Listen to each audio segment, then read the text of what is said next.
Sikop sa mga personahe sa Pendatun Police Station ang sospek sa pagpangawat og motorsiklo sa Magsaysay Avenue, Barangay Dadangas, Easting Syudad sa Jensan. Human nga miagi kini sa checkpoint nga gipahigayon sa mga estasyon alas 9:30 kagabi.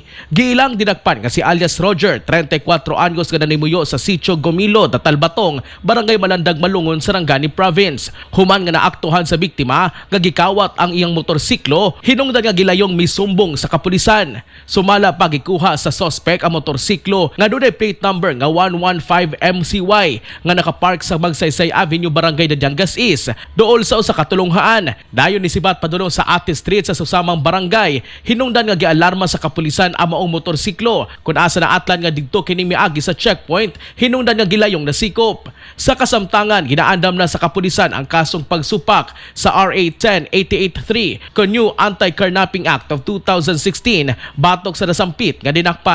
Mga katropa, gusto ba makaangkon og mala artista nga pamanit? Mag Santon Gold Coffee Mix na adlaw-adlaw.